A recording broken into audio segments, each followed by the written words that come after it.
Hai, selamat beraktivitas, selamat berbahagia. Jangan lupa ya, like dan subscribe, serta komen, dan bunyikan lonceng di channel YouTube-nya ya. Pada pagi hari ini saya sangat merasakan bahwa hari ini adalah hari yang sangat harusnya berbahagia dalam hidup saya. Tapi tetap saya bersyukur karena di hari yang besar hari ini merupakan hari yang sangat memintong, yang sangat berarti bagi hidup saya karena hari ini adalah hari lahirnya hidup saya. Saya dilahirkan di daerah perkampungan yang terpencil sekali, yaitu di daerah Tanjung Sakti. Tapi sekarang sudah ada wisata Tanjung Sakti yang ada di Desa Sinang Panjang di Kecamatan Tanjung Sakti. Di sana tempat saya lahir, ya kan? Saya sekolah di sana sampai separuhnya. Setelah itu saya migrasi ke Jakarta ikut kakak saya yang almarhum polisi. Beliau adalah polisi yang sangat gigih, polisi yang sangat jujur ya. Saya tahu Bapak Tito Karnavian pun pernah jadi ajudan beliau waktu mereka masih di Polres Jakarta Pusat atau di Cempaka Putih. Tapi itu masa lalu. Saya banyak belajar dari mereka tentang hidup sederhana, hidup yang penuh semangat untuk berjuang, terutama untuk ilmu pengetahuan untuk semua orang. Dan saya pun sekolah di Katolik. Sekolah saya itu Fransiskus, dan waktu saya kepala sekolah saya F.X. Ardono yang sudah almarhum, dan guru yang sangat favorit saya setelah Ibu Dia Astuti ya. Dan guru biologi saya ya adalah Bapak Wardoyo, dan guru fisika saya adalah Bapak Anton. Mereka sangat menjunjung saya untuk menjadi suatu murid sekolah SMA pada waktu itu ya, untuk saya menjadi dokter ya. Saya harus jadi dokter karena kebetulan waktu itu kita ada pilihan ya, jurusan A2, A1, dan A3. Kebetulan saya di A2 ya. Di A2 itu adalah biologi, dan saya konsentrasi di biologi. Tapi pada saat itu saya mencoba, karena kehidupan keluarga saya, terutama keluarga dari orang tua saya ya, orang yang sangat sederhana, orang petani ya, tapi bapak juga orang Muhammadiyah. Jadi bapak itu kebanyakan di kota daripada di kampung. Jadi yang di kampung cuma ibu saya, dan saya waktu kecil itu sering membantu orang tua saya ya, untuk menggarap sawah, menggarap kebun ya kan, pelihara bebek ya, pelihara ayam. Itulah kerja saya dari zaman kecil seperti itu. Dan pada saat itu juga saya belajar dewasa ya. Saya belajar adab ya. Kenapa? Orang tua saya yang kedua-duanya mengatakan bahwa, "Hai anakku, ya, engkau harus belajar adab." Saya pada saat itu belum tahu apa yang dimaksud dengan adab, ya kan? Nah, adab itu adalah lingkungan di dalam suatu keluarga. Ya, bahwa kita bagaimana menghormati orang tua, bagaimana menghadapi hormat dengan orang lain, para yang tua, dengan sebaya, ya itu kita diajarin semua, ya kan?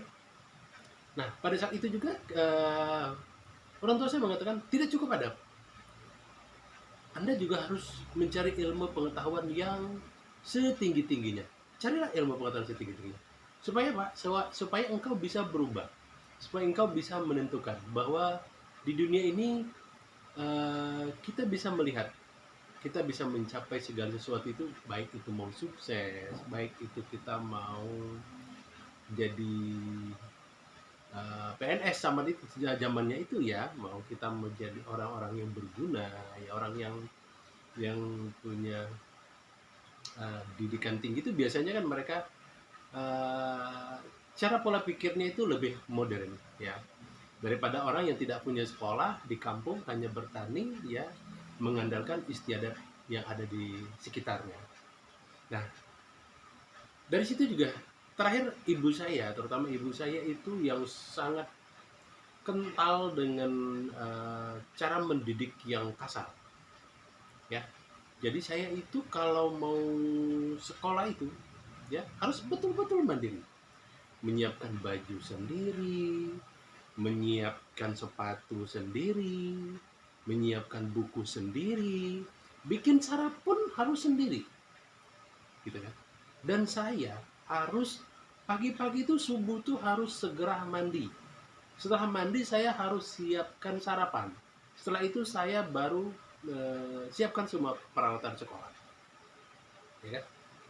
Nah, setelah saya sekolah, pulang sekolah ibu selalu bilang, anakku, kamu harus belajar agama.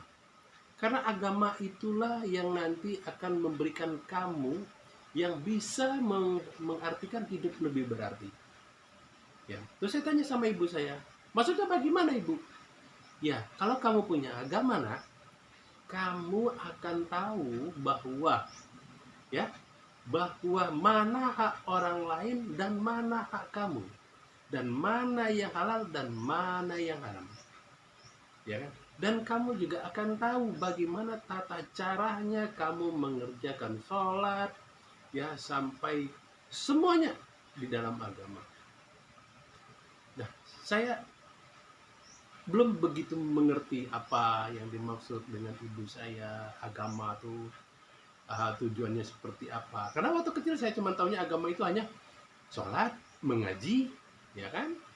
Nah, terus tadarus, ya kan? Terus saya suka ikut-ikut lomba pengajian, lomba ajan, ya kan? Nah, tapi saya tidak pernah mendengar dari guru-guru ilmu agama saya itu seperti dari ibu saya. Nah, setelah saya masuk sekolah menengah pertama, saya baru sadar bahwa apa yang dikatakan oleh ibu saya itu benar. Ya kan? Setelah saya belajar kental dengan zaman saya itu PMP, ya, Pendidikan Moral Pancasila. Di situ saya kaji lebih dalam dan pelajaran itu adalah saya sambungkan dengan pelajaran agama ya yang saya yakini yaitu agama Islam. Ya. Menyambung di situ. Setelah menyambung saya ingat di situ apa yang dikatakan oleh ibu saya. Oh iya benar. Ya, bahwa agama itu yang membatasi saya bahwa saya tidak boleh merampas hak orang lain, apapun itu, sekecil apapun itu. Ya. Ini saya terus mengkaji. Nah, tapi sayangnya pada saat saya sekolah menengah atas, saya tadi saya mau sekolah di SMA 14 Cililitan, tapi saya takut karena zaman saya waktu itu tahun 87 itu banyak sekali kerusuhan anak sekolah ya, tawuran. Nah, terus saya coba sama kakak saya mau cari SMA 30, ya kan, SMA 30 Rawasari. Terus saya sudah di sana, sama sepertinya begitu. Ini saya pilih kok sekolah yang non muslim itu tidak terlalu ramai, ya, tidak terlalu tenang gitu kan. Akhirnya saya memilih udah, yang penting saya pilih saya tingkat ilmu pengetahuan. Masalah agama saya tidak tergoda oleh agama pun. Ya, keyakinan saya tetap yakin. Walaupun saya sekolah di Katolik, sekolah di Fransiskus yang sangat kental dan sangat ketat dengan agama, ya, agama Katolik, tapi saya ikutin. Saya pelajari yang namanya kitab Injil, kitab baru, kitab lama. Saya pelajarin semua selama 3 tahun dan ini saya mengerti, ya kan?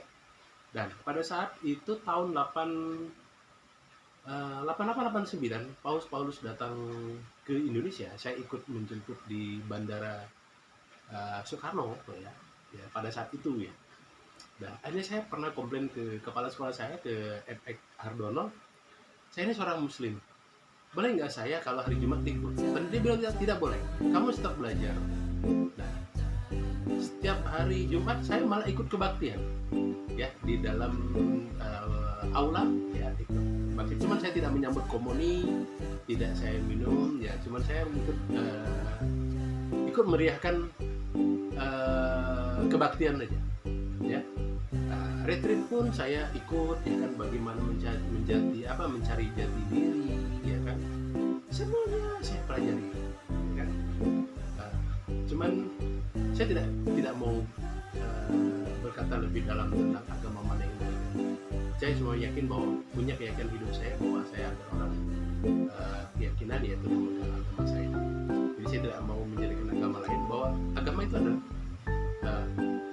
dari Tuhan, dari Allah ya, bahwa semua agama itu ya menyuruh manusianya itu berbuat baik ya, bukan untuk bertengkar. Semua manusia itu untuk berbuat baik ya kan. Kenapa Allah itu turunkan para nabi di daerah-daerah seperti Arab, seperti karena di dulu di sana zaman jahiliyah, mereka di sana itu apa ya, memang manusianya banyak yang sekali yang tidak beradab. Maka diturunkan oleh nabi, mulai dari Nabi Adam alaihissalam sampai ke Nabi Muhammad SAW. Itu mengajarkan kita untuk menjadi berbuat baik, bukan kita untuk mencela salah satu agama, tidak ya, kita berbuat baik ya. Kenapa saya sesama muslim pun sering orang bertengkar tentang bahwa agama kita ini begini. Saya cuma satu, agama itu tidak mau menyulitkan manusia ya. Yang saya tahu, agama itu adalah mengajari kita untuk menjadi orang yang baik ya, dan saya belajar untuk menjadi orang yang baik ya kan.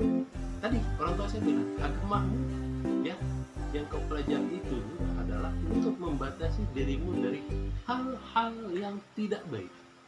Contoh kecil ya, kalau orang nanam mangga di depan halaman rumahnya, kita tidak boleh ngambil kecuali kita meminta. Kalau kita mengambil dan tidak meminta, itu namanya mencuri, dan mencuri hukumnya apa? Berdosa ya kan? Mungkin agama lain pun mengajarkan seperti itu ya. Dan saya tidak mendalami agama itu lebih yang terlalu dalam sekali, tidak. Cuman saya mempelajari hal-hal yang baik saja ya. Saya tidak mau mengejas bahwa orang itu kafir atau mengajarkan agama itu jelek, agama orang itu jelek, tidak. Saya tidak pernah mau seperti itu. Saya ya, keluarga saya juga ada yang muslim, ada juga yang Katolik, ada yang non Katolik ya kan, ada juga yang Konghucu saudara saya ya. Tapi saya bahagia ya kan. Kami tidak pernah bertengkar ya. Kami selalu menyatukan posisi kami bahwa kami adalah keluarga ya. Keyakinan, kami punya hati masing-masing. Oke. Nah, dari situlah saya begitu saya sudah dewasa, sekarang saya sudah punya keluarga ya. Saya bekerja kemana-mana ya kan, saya mencari rezeki, cari yang redho ya Allah. Belum lama saya juga melihat ya komunitas-komunitas manusia yang ada di dunia ini ya, mulai dari Indonesia sampai ke Eropa sana ya, bahkan saya pernah ke Swiss ya kan, ke banyak lah ya. Dulu saya pernah kemana-mana, bahkan saya melihat di Dubai pun ya, di Dubai pun ternyata tidak saya bayangkan seperti saya pikiran saya di Indonesia. Kenapa ya? Saya dulu di Indonesia mengatakan, wah di Dubai itu orang semuanya pakai kalau muslimnya semua pakai kerudung ketat gitu kan. Ternyata tidak juga, mereka enjoy. Dan saya tanya kepada teman saya yang di Dubai, bahasa Indonesianya saya tuh, kamu di sini tidak seperti yang saya pikirkan, seperti yang di Indonesia. Oh tidak, katanya ya kan, yakin itu dalam hati kita ya gitu. Mungkin saya, oh itu jawabannya, sederhana ya. Untuk sementara itu dulu ya. Semoga channel ini bisa bermanfaat, dan kalau saya salah berkata ya mohon maaf ya. Sekali lagi kepada penonton channel saya ya, kalau saya ini salah menguraikan atau salah bertutur katanya, ya saya mohon maaf sedalam-dalamnya ya. Jangan saya dibully, jangan juga saya dipiralkan ya, bahwa saya tidak benar ya. Saya kan minta maaf. Saya mengatakan bahwa saya diajarkan untuk menjadi orang yang baik ya. Jadi sekali lagi, orang tua saya mengajarkan saya jadi orang yang baik, yang bisa mengerti ya, memahami mana hak orang lain dan mana hak saya dan mana hak keluarga saya. Itu saja ya. Terima kasih, semoga kalian bahagia untuk selamanya ya. Bye bye, dadah.